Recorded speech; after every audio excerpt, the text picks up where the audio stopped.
Hi everyone, my name is Keely and I'm the owner and creator here at Soy and Shea, and thank you so much for joining me for another soap making video. Now, one of the soaps that I've had in my mind for quite some time is a lemon poppy seed cake.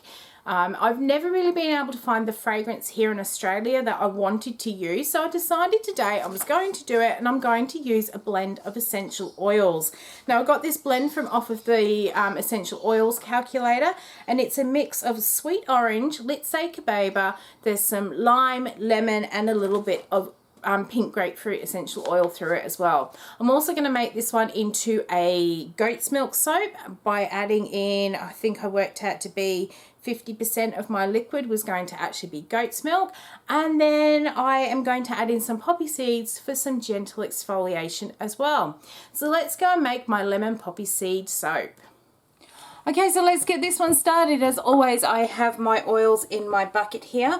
I am going to make this one into a goat's milk soap this time. Now, because I'm using essential oils, what I'm also going to do is add in about 10 grams worth of kaolin clay, and that's just to help anchor those fragrance or those essential oils in here, especially because I'm using more of a citrus blend. So I'm going to get my kaolin mixed in. I'm going to add in also my goat's milk, and then I will pour in my sodium hydroxide distilled water solution, and then we will get to pouring, and we're going to do a bottom layer, a mica line, and then the top.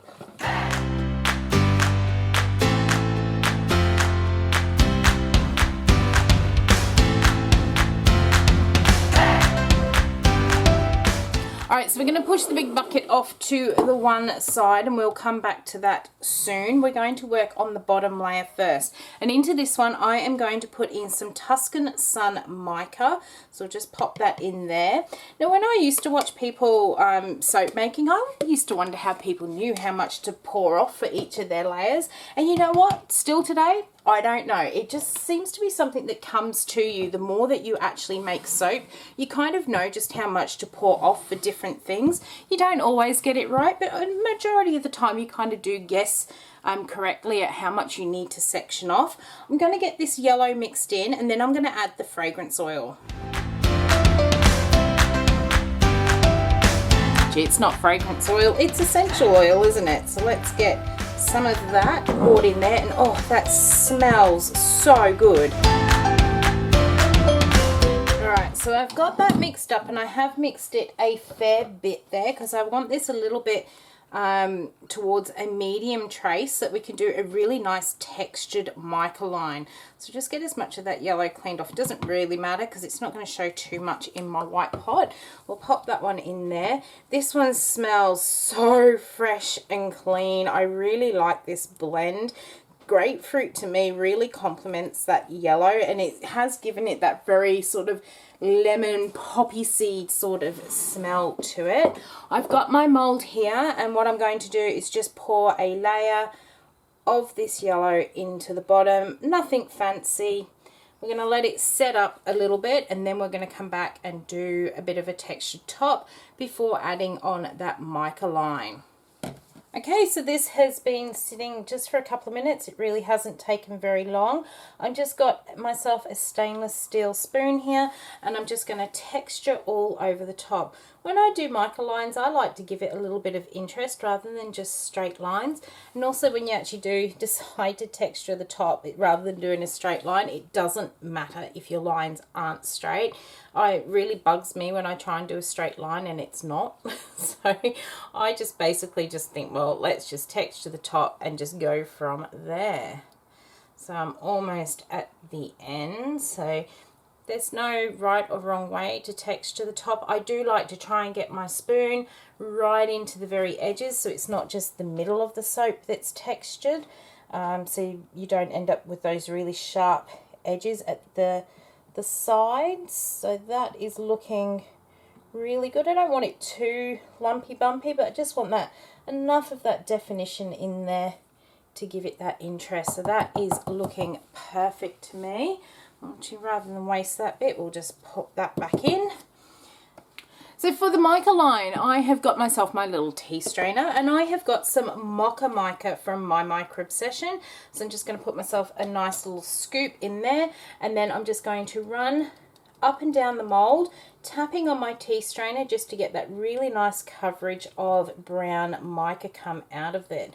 I don't know why I decided it had to have a brown sort of mica line in it, because it really doesn't make much sense as a lemon poppy seed cake. But to me, it's just going to really separate what I'm going to do for my top layer from the bottom. And that sort of yellow and brown, to me, they always go quite well together as two colours. So let's get this, making sure it's coming right up to the edges without getting it all over my mould. So I'm going to come down low and tap some of that in. Keep going, we're almost done. So you want your mica line to be thick enough that it can be seen when you cut the soap, but you don't want it so thick that the two layers of soap actually don't bond together, and when you do cut it, they fall apart. So there's a real trick to getting just the right amount of a mica line, but once you do get the hang of them, they're a really fun way of just adding that little bit of extra detail to a soap. And I also find that your thicker micas will also give you a better mica line. So those where you can actually really see the particles of the mica in there, then they just seem to pop out of the soap a lot more when you do them. So just getting these last little edges, and then we will move on to doing the top. Okay, so those mica lines were definitely a lot less messier than the last time I attempted to do them. So I'm quite pleased about that. Let's move on to the top. So this is thickened up slightly, but as soon as I get those essential oils in here, this should actually thin it back out nicely. I'm going to start by adding in some titanium dioxide, and I'm going to mix that in and add in my fragrance. Then we're going to split off a little bit of this batter so for the rest of the top of here, and then we will add in some poppy seeds.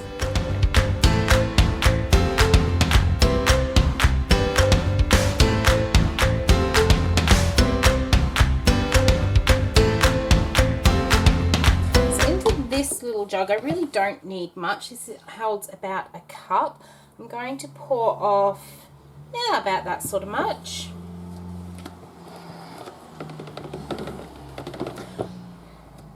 It's quite funny, I have been meaning to do a really good soaping session for so long. I've really pretty much do a soap a week, and I've decided I need to actually get quite a few done up ready to go onto YouTube.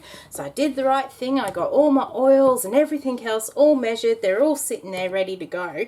And then this is the first Saturday in weeks where our street has just been so noisy. There's cars coming up and going. I went to do one of the videos and someone started with a angle grinder. So what I got here are some poppy seeds. When I got these poppy seeds, I emptied them into a grinder and I actually ground them down so that they've got all different sorts of textures in there. I have just taken out about 9 grams worth of poppy seeds, and I'm going to mix them through into this batter, and that will just add some gentle exfoliant into it. I find if you add in whole round poppy seeds, they can be quite scratchy. I then heard Lee from Wicked Lee one day say that she grinds them up, so I thought I would try that too, and that's what I did with my pot of poppy seeds. I found that they weren't so scratchy, but because they all grind up at different textures, you get a very different sort of exfoliation by having all of those different sorts of textures through there. So let's get this wiped off, and then we will pour this one into our mold.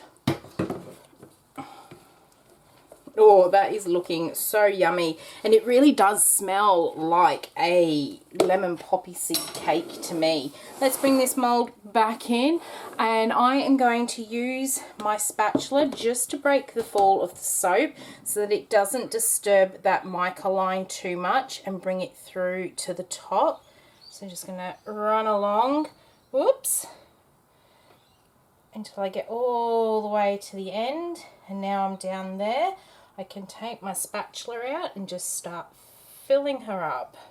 So keep pouring all of that out. This is looking so nice. I'm really enjoying actually making my soaps with different milks and doing bits of experiments with it.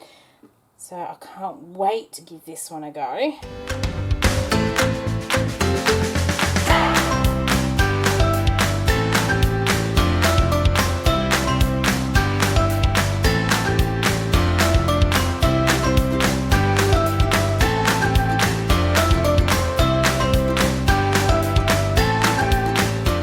To the top of this one, I have got some of that Tuscan Sun mica, which I have just stirred into some olive oil, and I'm just going to do a little bit of a drizzle across the top here.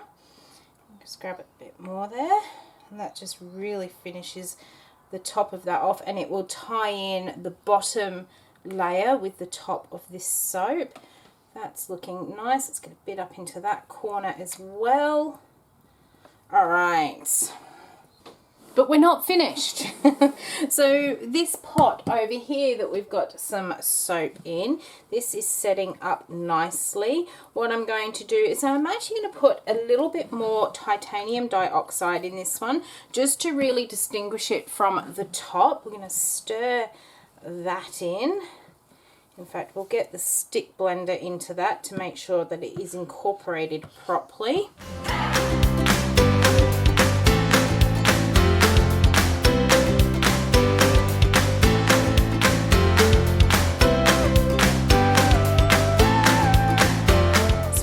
The small spatula. I'm really funny when it comes to spatulas about how well I think that they scrape things out, and I love these small spatulas for what they do. I just don't think they're very good at scraping out pots and containers, whereas the other little red ones I use and the coloured ones which I got from IKEA, they are brilliant for scooping things out. So this is actually, it's not quite ready for what I want it to do, but it's getting there. What I'm going to now do with this bit of soap is pop it into my piping bag. I'm going to let it set up just a little bit more, and then we will come back and we will do a little bit of piping on the top of this soap. My piping has all set up. I have got an 8B tip in my piping bag here, and what I'm going to do is I'm actually going to work on alternate sides. I think I might actually turn this to face me. It might make it a bit easier to pipe, and all I'm going to do is put one big dollop of cream onto each of our pieces of lemon poppy seed cake.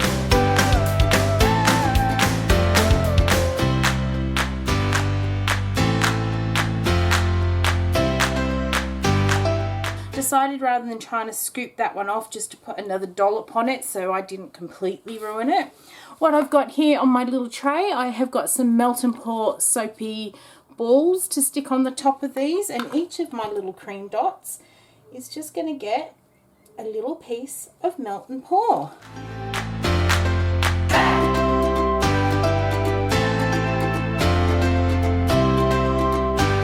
Okay, so I'm sitting here and looking at this, and it just needs that something a little bit more. So I've just melted down a tiny bit of melt and pour mica, and I've put some of that mocha in, and that will actually tie in the mica line just perfectly. And I just feel that these need a couple of little droplets on the top of the soap, and that is really finishing it off. I have really enjoyed actually piping on the top of this soap today. I don't do a lot of piping on soap these days. I do all the piped flowers and things like that, but I don't tend to do the high topped pipe soaps. A couple of reasons. One of them is just because my customers simply wouldn't buy the piped ones. They just thought they were too big to use, even if when I said to chop them down so you could actually use them. They just wouldn't buy the high top ones, but they didn't like that the low top ones were really plain and simple. So I decided that this year, if my customers wanted the decorative but didn't want them highly sort of piped, why not try and do flat top decorative soaps? It was just something I decided to make into a style of soap that I made. Alright, so I am really pleased with how my lemon poppy seed cake is looking. I could probably eat a piece of that one. I am going to leave this one sit overnight, and then we'll come back tomorrow and we'll cut it open and we'll have a look at that mica line and those layers. And we are ready to cut open lemon poppy seed. It is smelling so clean and fresh. I am absolutely loving this blend of essential oils. Can't wait to get it cut open and see what it looks like on the inside. Just making sure, well, I've missed all of them on that side. I don't think I was too good at lining these little balls up this time. It's been so long since I have done that. I am going through. Oh, a couple of them are going to get a little bit shaved, but too late now. We are going through. This is set up quite hard for me, which is really nice, but taking a bit of effort to push on through. So what do you prefer? Do you prefer lemon poppy seed or do you prefer orange poppy seed? My hubby, he likes lemon, and I absolutely love orange poppy seed cake, but I will eat the lemon poppy seeds as well. Oh, we are through, so let's take a look at what we've got on the inside. So let's take a look at this first piece. They're all going to be very simple in design in the middle, but this is exactly what I was hoping for it to look like. Just those two nice layers with that really pretty uneven mica line in the middle. And the top, if we take off this piece here, that is exactly how I wanted it to look. So it looks like you got a piece of cake with that dollop of cream, and well, could be anything that little ball could be. I really didn't want to get too intricate with the embeds on the top of this one. I just wanted it nice and plain and simple with those essential oils really speaking for themselves in this bar. I'm so pleased with how this one has actually come together. Alright, so we'll grab this next piece here. I am just so in love with this one. I'm just going to take that extra little bit of cream off the top. I'm so happy with how that drizzle has come up on the top, and then that bit of mica as well. And it just looks like a piece of cake. I often don't think that the soaps look like food. So many people tell me they do, but I don't see food when I see soap. But this one to me does look like a nice piece of cake with the cream on the top. I am so happy with it. I do highly recommend checking out that essential oils calculator for any sort of blends on there, and it's also really good that it tells you exactly how much you can use. So there are some blends on there that if you actually run it through the usage calculator, and it will tell you whether or not you can use the essential oils in that blend in the concentrations that you're looking to use them at. So it's a really good little tool to have as a bookmark on your web browsers. I am so pleased with this one. I hope you have enjoyed watching how I make my lemon seed poppy cake. If you did, why not leave me a thumbs up and any comments down below. If you've got any questions, I will get back to you as soon as I possibly can. And until the next video, I hope you have a great one, and I will see you then. Bye.